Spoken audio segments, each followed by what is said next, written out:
Hello दोस्तों, नमस्कार। आप सभी का स्वागत है आपके अपने YouTube चैनल ब्राइट मैथ्स में। पिछले वीडियो में हमने एल्गोरिदम नियम से मौसा ज्ञात करना सीखे थे। इस वीडियो में हम वास्तविक संख्या के प्रश्नावली 1A में दिए गए प्रश्नों को हल करना सीखेंगे। तो चलिए शुरू करते हैं। सबसे पहले हम एल्गोरिदम के बारे में पुनः रिवीजन कर लेते हैं। एल्गोरिदम के अनुसार भाज्य बराबर भाजक गुने भागफल प्लस शेषफल होता है। इसे संकेतों में हम a is equal to B Q plus R लिखते हैं, ठीक है। जहां a भाज्य है, b भाजक, q भागफल और r शेषफल है, ठीक है। जहां 0 लेस देन और equal to r less than b होता है, ठीक है। अब हमें क्या कहता है, क्वेश्चन नंबर 1 की ओर आते हैं। कहता है यदि b बराबर AC तो b a का डैश है। तो हम पिछले वीडियो में एक नियम पढ़े थे कि यदि b बराबर AC, यही एग्जाम्पल के रूप में लेते हैं। मान लीजिए कि यहाँ पे 15 हो और 15 को हम लिखे 5 गुना 3, ठीक है।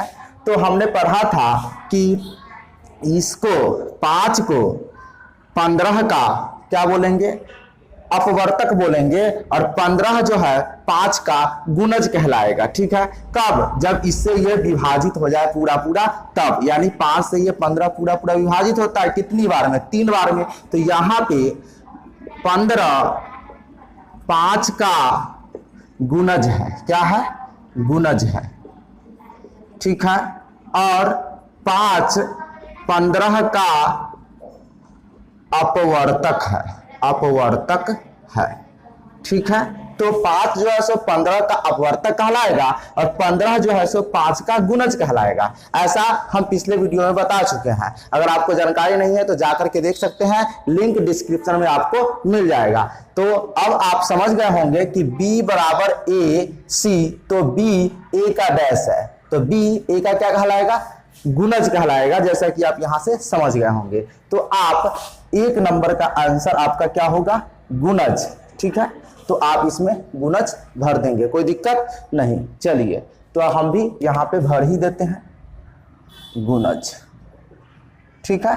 चलिए, अगला प्रश्न हमारा कहा कि यदि भाग algorithm a is equal to B Q plus R में a 72 हो, b पर 9 हो और तो r का वैल्यू ज्ञात कीजिए। तो देखिए यहाँ पे आपको क्वेश्चन नंबर 2 में क्या दिया गया है? a 72 हो, b 9 हो, तो r का वैल्यू ज्ञात कीजिए।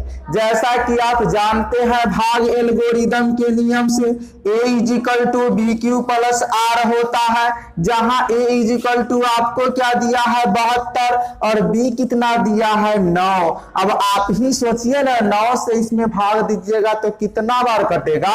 9 8 72। तो यहाँ q के जगह पर आप 8 लिख सकते हैं ना, कोई दिक्कत नहीं। जब ये पूरा पूरा कट जाएगा तो शेष कितना बचेगा? 0 बचेगा, तब ना ये 72, तो इधर भी 72 हो जाएगा।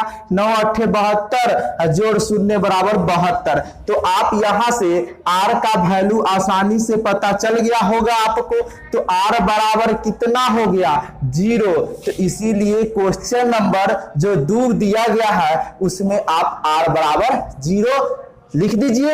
आप यहां भी आप 0 लिख सकते हैं, कोई दिक्कत नहीं ना। चलिए, अब हम अगले सवाल की ओर भी देख लेते हैं। सवाल नंबर 3 क्या कहता है? तो देखिए, सवाल नंबर 3 आपको कहा गया है यदि भाग algorithm a is equal to B Q plus R में b इज इक्वल टू 4, कितना? b इज इक्वल टू 4 दिया गया है और k इज इक्वल टू कितना दिया गया है? 5, ठीक है। और r इज इक्वल टू 1 दिया गया है। तो आपसे कहा है a का वैल्यू ज्ञात करने के लिए। किसका वैल्यू ज्ञात करने के लिए कहा है? a का वैल्यू। तो आप जानते हैं कि भाग एल्गोरिदम के अनुसार a is equal to B Q plus R होता है। सिंपली आपको कुछ नहीं करना है, वैल्यू जो है यहाँ पे बैठा देना है, कैलकुलेशन कीजिएगा, आंसर आ जाएगा। तो देखिए यहाँ पर b का वैल्यू कितना दिया गया है? 4। तो यहाँ आप 4 रख दीजिए इंटू यानी कि गुना, और Q का वैल्यू कितना है 5 है, तो यहाँ आप 5 रख दीजिए, और R का वैल्यू कितना है 1 है, तो यहाँ पे 1 रख दीजिए और इसको कैलकुलेट कर दीजिए। तो कितना होगा 5 चौका 20, 20 में 1 जोड़ दीजिएगा तो कितना आ जाएगा 21, 20 जोड़ 1 21। तो आपका सवाल नंबर 3 में A का वैल्यू पूछा है तो कितना हो जाएगा, A इज इक्वल टू 21 आ गया। आप यहां भरना चाहते हैं तो आप यहां पे 21 भर दीजिए, कोई दिक्कत नहीं ना। तो चलिए अब हम अगले सवाल की ओर चलते हैं। अगले सवाल में हमसे क्या पूछा है, सवाल नंबर 4 में यदि भाग algorithm A is equal to B Q plus R में A इज इक्वल टू कितना दिया गया है 37, B is equal to 4, R is equal to 1, यही ना दिया है। तो आपसे क्या पूछा है Q का वैल्यू क्या होगा। तो देखिए ना, आप भाग एल्गोरिदम से आप जानते हैं कि A is equal to B Q plus R होता है। जो जो वैल्यू दिया हुआ है उसको बैठा दीजिए। देखिए यहाँ पे A के जगह पर कितना है 37, B पता है आपको 4। अब आप खुद ही सोचिए कि इसमें कितना बार लग सकता है, 4 से इसमें भाग दीजिएगा तो 4 9 36, तो Q के जगह पर 9 हो जाएगा।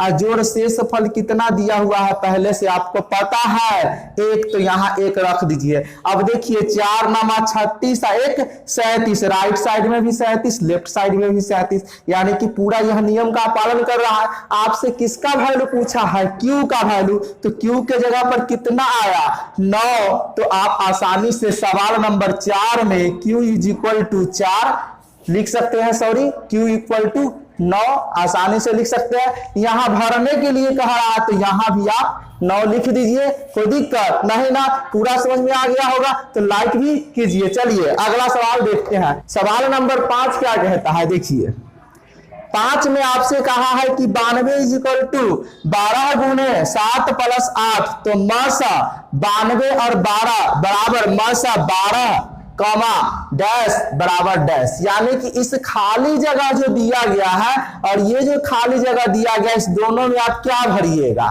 तो आप भाग एल्गोरिदम विधि से मौसा याद करना सीख चुके हैं।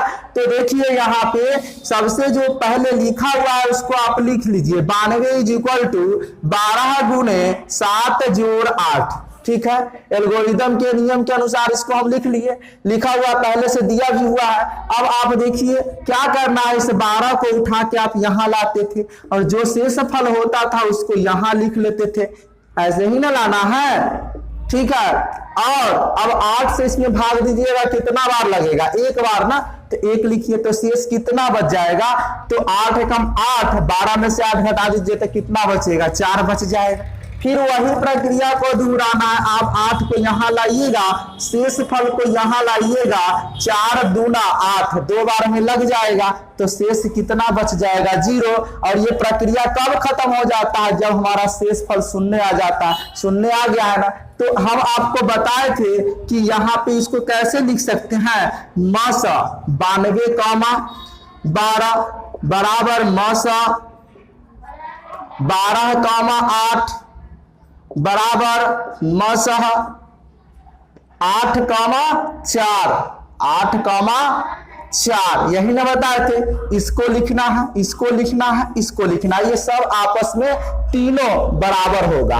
इसका मौसा भी उतना है, इसका मौसा भी उतना है, इसका मौसा भी उतना है। कितना, तो मौसा जो हमारा फाइनली आता था, जो अंतिम भाजक होता था वही ना मौसा कहलाता। अंतिम भाजक कितना है 4, तो आपका फाइनली मौसा कितना आया 4। अब रही बात भरने की ना, तो देखिए आपसे क्या कहा है 92 कॉमा 12 बराबर 12 कॉमा डॉट डॉट, तो यहां पर 92 कॉमा 12 दिया हुआ है। अगला स्टेप में आपको क्या आया है 12 कॉमा 8, यानी कि यही ना आपको खाली जगह दिया हुआ है, तो खाली जगह के जगह पर आप क्या भरिएगा 8, तो आप यहाँ पे आंसर में 8 भर दीजिए, कोई दिक्कत नहीं ना। चलिए अगला स्टेप आपको क्या कह रहा है कि फाइनली यहाँ पे पूछा है कि कितना होगा, यानी कि 12 और 8 का मौसा कितना आएगा, तो फाइनली आपका मौसा यहाँ पे 4 आ जाएगा, ठीक है। चलिए अब देखिए यहाँ पे, तो आप यहाँ भी आंसर लिख सकते हैं 5 का आंसर क्रमशः 8 और 4, ये आपका मौसा हो जाएगा। ठीक है, चलिए अगले सवाल की ओर चलते हैं। अगला सवाल हमारा क्या कहा है, यदि 42 = 35 गुना 1 प्लस 7 और 35 बराबर 7 गुने 5 प्लस 0, यही ना कहा है। तो आपसे मौसा 42 और 35 का पूछ रहा है, कितना होगा मौसा, नहीं तो देखिए 42 = 35 गुना 1 प्लस 7, ठीक है, और फिर इसको क्या कीजिएगा, 35 बराबर शेष फल को यहां ले आना है, 7 × 5 = 35, शेष कितना आ जाएगा, अब शून्य शेष आया तो आपका जो फाइनल मौसा आया क्या कहलाएगा, यही ना फाइनल मौसा है। तो मौसा 42 है ना, और 35 का जो मौसा आया वो 7 होगा। तो आपका राइट आंसर कितना हो जाएगा, यहाँ पे 7 आप रख दीजिए, यही आपका आंसर है। चलिए अगले सवाल की ओर चलते हैं। हमारा अगला सवाल कह रहा है कि भाग एल्गोरिदम A = BQ + R का Q और R बताएं। यहाँ पे आपको एल्गोरिदम के नियम से Q और R ज्ञात करना है, जहां A और B का वैल्यू आपको दिया गया है। तो चलिए देखते हैं, सवाल नंबर 1 में दिया गया है A = 10, B = 3, तो आपको Q और R का वैल्यू बताना है। तो एल्गोरिदम के अनुसार आप जानते हैं कि A = BQ + R होता है। अब आपको A बराबर 10 दिया गया है तो 10 रख दीजिए, और यहाँ पे B का वैल्यू कितना दिया हुआ है, 3। अब आप सोचिए कि 3 से इसमें भाग दीजिएगा तो कितना बार लगेगा, तो 3 बार। तो आप यहाँ Q के जगह पर 3 रख दीजिएगा, तो 3 × 3 = 9, और 10 में से 9 को घटा दीजिए तो कितना शेष बच जाएगा, 1। तो R के जगह पर कितना हो जाएगा, 1। अब आपसे क्या पूछा था, Q और R, तो आप आसानी से यहाँ पे Q का वैल्यू कितना आपको आ गया, 3, और R का वैल्यू कितना, 1। समझ में आया ना, ठीक है। चलिए अगला सवाल, सवाल नंबर 2 आपका जो दिया गया है, क्या कहता है इसमें कि A = 4, B = 19, तो Q और R बताइए कितना होगा। तो देखिए ना, भाग एल्गोरिदम के अनुसार A = BQ + R होता है, पता है आपको। अब यहाँ पे A = 4 है तो रख दीजिए, और B के जगह पर 19 है। अब कहिएगा सर 19 से तो 4 में भागे नहीं लग रहा है, दशमलव में तो होगा नहीं क्योंकि एल्गोरिदम लगाना है। तो आपको एक बात पता है कि भाजक 0 नहीं होगा, लेकिन भागफल तो 0 हो सकता है। तो आप यहाँ 0 बार लगा दीजिए, तो 19 में 0 से गुना कीजिएगा तो कितना आएगा, 0, और 4 में से 0 घटा दीजिएगा तो शेष कितना आ जाएगा, 4 ना। तो इस कंफ्यूजन को दूर करके रखिएगा। चलिए तो आप जो है यहाँ पे इसके अनुसार आपका Q कितना हो जाएगा, 0, और R का वैल्यू कितना आ जाएगा, 4। क्लियर हुआ। आइए सवाल नंबर 3 की ओर चलते हैं। सवाल नंबर 3 में क्या कहा है, A = 81 और B का वैल्यू दिया हुआ है 3, ठीक है। चलिए यहां भी वही करना है, A = BQ + R, और यहाँ पे A का वैल्यू 81 रख दीजिए, और B का वैल्यू 3। 3 से भाग दीजिएगा 27 में, 3 से भाग दीजिएगा 81 में, कितनी बार लगेगा, तो 27 बार, क्योंकि 27 × 3 = 81 होता है।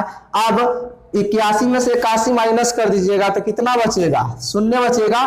तो यहाँ आपका Q का वैल्यू कितना आ गया, 27, और R का वैल्यू 0, ठीक है। चलिए अगला सवाल, सवाल नंबर 4 में क्या कहता है, A = 27 दिया गया है और B = 2 दिया गया है, ठीक है।